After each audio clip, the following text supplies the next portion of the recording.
जय हिंद साथियों। जैसा कि आज हम पढ़ेंगे संतुलित आहार। आज हम समझेंगे कि संतुलित आहार किसे कहते हैं और एक स्वस्थ व्यक्ति के लिए संतुलित आहार क्यों आवश्यक है। पहले हम समझेंगे कि यह संतुलित आहार किसे कहते हैं।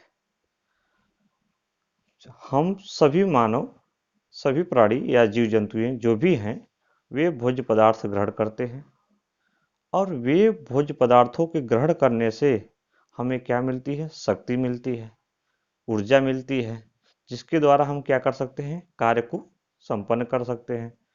तो वह भोजन हमारे लिए कितना उपयोगी है और किस आधार पर हमें मिलता है, आज उसी के बारे में हम जानकारी प्राप्त करेंगे। यदि चैनल पर नए हों तो चैनल को सब्सक्राइब करिएगा। समझते हैं संतुलित आहार किसे कहते हैं। संतुलित आहार वे खाद्य पदार्थ, वे खाद्य पदार्थ वे खाद्य पदार्थ जिसमें प्रचुर मात्रा में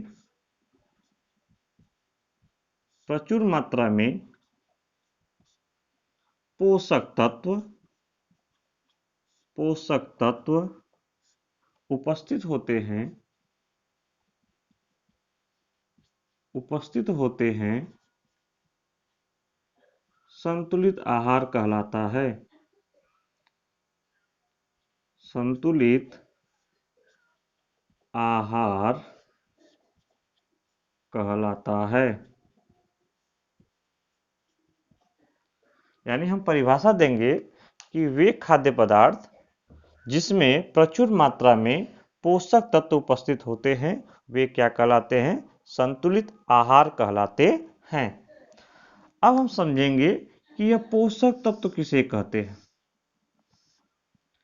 इन पोषक तत्वों को कार्य के अनुसार 3 भागों में बांटा गया है। पोषक तत्वों को कार्य के अनुसार कितने भागों में बांटा गया है? 3 भागों में बांटा गया है। कितने भागों में? 3 भागों में बांटा गया है। पहला है ऊर्जा प्रदान करने वाले पोषक तत्व। पहला क्या है? ऊर्जा प्रदान करने वाले पोषक तत्व। ऊर्जा प्रदान कर यानी जो हमें शक्ति प्रदान करता है, जिसके द्वारा हम किसी कार्य को क्या कर सकते हैं? संपन्न कर सकते हैं। वह कौन कौन से तत्व से हमें ऊर्जा मिलती है, इसके बारे में जानेंगे। आप फिजिक्स में पढ़ा होगा कि ऊर्जा किसे कहते हैं। कार्य करने की क्षमता क्या कहलाती है? ऊर्जा कहलाती है। तो यह कार्य करने की क्षमता कहाँ से उत्पन्न होती है? भोजन से मिलती है। कार्य करने की क्षमता कहाँ से आती है? भोजन से आती है। क्यों? क्योंकि हम भोजन को ग्रहण करते हैं और भोजन को ग्रहण करके हमें क्या मिलता है? ऊर्जा मिलता है और उसी ऊर्जा के द्वारा हम किसी कार्य को क्या कर सकते हैं? संपन्न करते हैं। तो पहला देखेंगे ऊर्जा प्रदान करने वाले पोषक तत्व। पहला हमने यहाँ पे लिखा है कि कार्बोहाइड्रेट्स। क्या है? कार्बोहाइड्रेट्स। इसका मतलब यह हुआ कि कार्बोहाइड्रेट एक ऊर्जा प्रदान करने वाला पोषक तत्व है। कार्बोहाइड्रेट एक ऊर्जा प्रदान करने वाला पोषक तत्व है और यह कार्बोहाइड्रेट कार्बन, हाइड्रोजन, ऑक्सीजन के संयोग से बनता है। किसके? कार्बन, हाइड्रोजन, ऑक्सीजन के संयोग से कार्बोहाइड्रेट का निर्माण होता है। अब यह देखेंगे कहां कहां पाया जाता है। जैसे हमने लिखा है ग्लूकोज। ग्लूकोज का फार्मूला आप लोग जानते होंगे कि 6C6H12O6, यह ग्लूकोज। दूसरा हमने क्या लिखा है कि फ्रक्टोज। क्या लिखा है? फ्रक्टोज। फ्रक्टोज कहाँ मिलता है? फलों में मिलता है। फ्रक्टोज कहाँ मिलता है? फलों में मिलता है। Sucrose.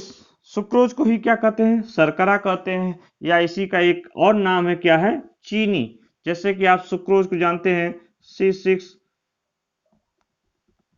Sorry C12 H22 O11 C12 H22 O11 यह सुक्रोज है। कहाँ पाया जाता है? आलू में पाया जाता है, चावल में पाया जाता है, गन्ने में पाया जाता है, ठीक। और पादपों में भी पाया जाता है। कहाँ पे? मंड के रूप में। किसको? मंड के रूप में, या इसी को क्या कहते हैं? स्टार्च के रूप में पादपों में भी पाया जाता है। कौन सा? कार्बोहाइड्रेट। इसी मंड के द्वारा, इसी स्टार्च के द्वारा क्या बनाया जाता है? कैप्सूल बनाया जाता है। जो कैप्सूल के ऊपर का खोल होता है, जिसके अंदर दवाइयां भरी जाती हैं और उसके ऊपर एक खोल बना रहता है, वह खोल जो होता है वह किसका बना होता है? कैप्सूल का बना हो, यानी कि स्टार्च का बना होता है। किसका बना होता है? स्टार्च का बना होता है। तो आप यहां तक समझ गए। एक बार फिर देख लेते हैं। ऊर्जा प्रदान करने वाले पोषक तत्व कार्बोहाइड्रेट, कार्बन, हाइड्रोजन, ऑक्सीजन के संयोग से कार्बोहाइड्रेट का निर्माण होता है। यह कहाँ कहाँ पाया जाता है? ग्लूकोज, फ्रक्टोज, सुक्रोज, आलू, चावल, गन्ना आदि में यह पाया जाता है। और पौधों में मंड के रूप में, या इसी को हम कहते हैं स्टार्च के रूप में पाया जाता है। और उसी स्टार्च के द्वारा, या इसको एक ठेठ भाषा कहते हैं चोकर। स्टार्च को ठेठ भाषा में क्या कहते हैं? चोकर कहते हैं। और उसी के द्वारा क्या बनाया जाता है? कैप्सूल बनाया जाता है। यह कार्य क्या है इसका? कि तुरंत ऊर्जा प्रदान करना। यानी कार्बोहाइड्रेट क्या करता है? तुरंत ऊर्जा प्रदान करता है। इसलिए यह खिलाड़ियों को दिया जाता है, ताकि खिलाड़ी तुरंत ऊर्जा उनको प्रदान हो और वह अपने खेल के मैदान में जा सके। तो तुरंत ऊर्जा प्रदान करना किसका कार्य है? कार्बोहाइड्रेट का। ग्लूकोज को कोशिका का ईंधन कहते हैं। यह इंपॉर्टेंट क्वेश्चन है। ग्लूकोज को कोशिका का क्या कहते हैं? ईंधन कहते हैं। आइए हम दूसरा देखते हैं, वसा के बारे में। किसके बारे में? वसा के बारे में। तो वसा भी ऊर्जा प्रदान करने वाले पोषक तत्व कहलाते हैं। वसा भी ऊर्जा प्रदान करने वाले पोषक तत्व कहलाते हैं। और यह पोषक तत्व जो है कार्बन, हाइड्रोजन, ऑक्सीजन के संयोग से बनता है। जैसे कि कार्बोहाइड्रेट बना था, उसी प्रकार वसा भी कार्बन, हाइड्रोजन, ऑक्सीजन के संयोग से बनता है। किंतु ध्यान रखें, इसमें ऑक्सीजन अपेक्षाकृत कार्बोहाइड्रेट के कम होता है। यानी कार्बोहाइड्रेट में ऑक्सीजन अधिक होता है और वसा में कार्बोहाइड्रेट यानी कि ऑक्सीजन क्या होता है? कम होता है। और यह कहाँ कहाँ पाया जाता है? मक्खन, जैसे दूध से जो भी मक्खन बनता है, पनीर बनता है, ठीक है, घी बनता है, यह सब में क्या पाया जाता है? वसा पाया जाता है। और ये पादपों में यानी वनस्पति स्रोत क्या है? नारियल, मूंगफली, सरसों आदि के रूप में हमें क्या होते हैं? प्राप्त होते हैं। कार्य क्या है इसका? ताप नियंत्रण। यानी शरीर का क्या करता है? ताप नियंत्रण करता है।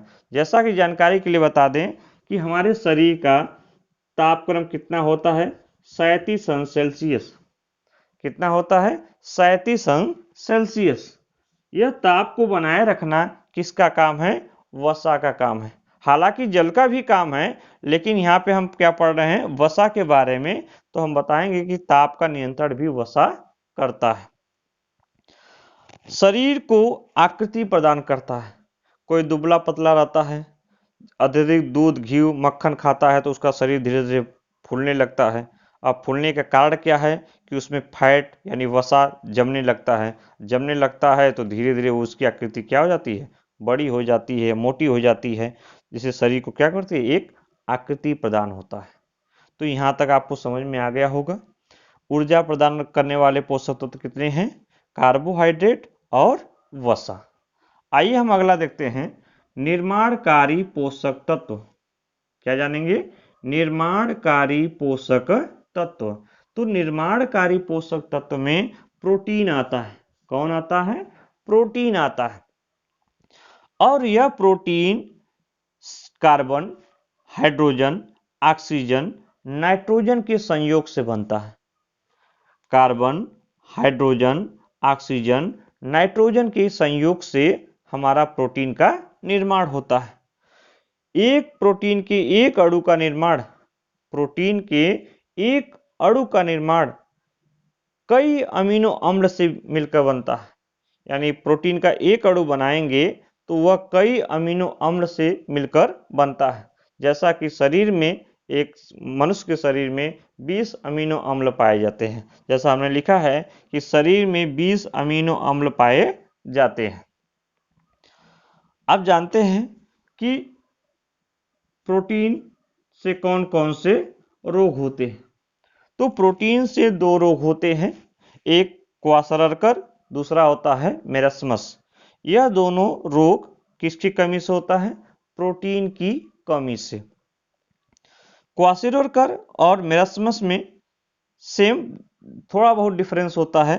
क्वाशरकर में क्या होता है कि जब बच्चा मां के दूध से वंचित हो जाता है तो उसकी भुजाएं, उसकी टांगें पतली हो जाती है और वह कुपोषण का क्या हो जाता है? शिकार हो जाता है।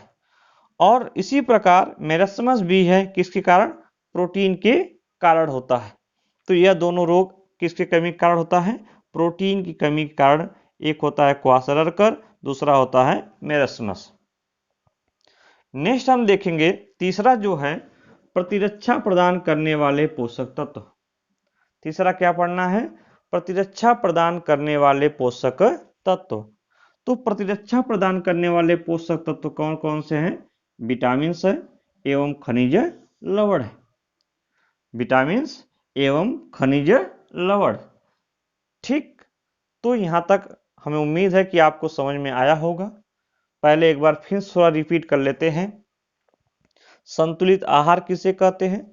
वे खाद्य पदार्थ जिससे हमें प्रचुर मात्रा में पोषक तत्व उपस्थित होते हैं या पोषक तत्व मिलते हैं, वह क्या कहलाता है? संतुलित आहार कहलाता है। यानी दिन भर में जो हम खाते हैं, जिससे हमें कुछ न कुछ हमारे शरीर में भोजन से मिलता है, वही हमारे लिए क्या है? संतुलित आहार है।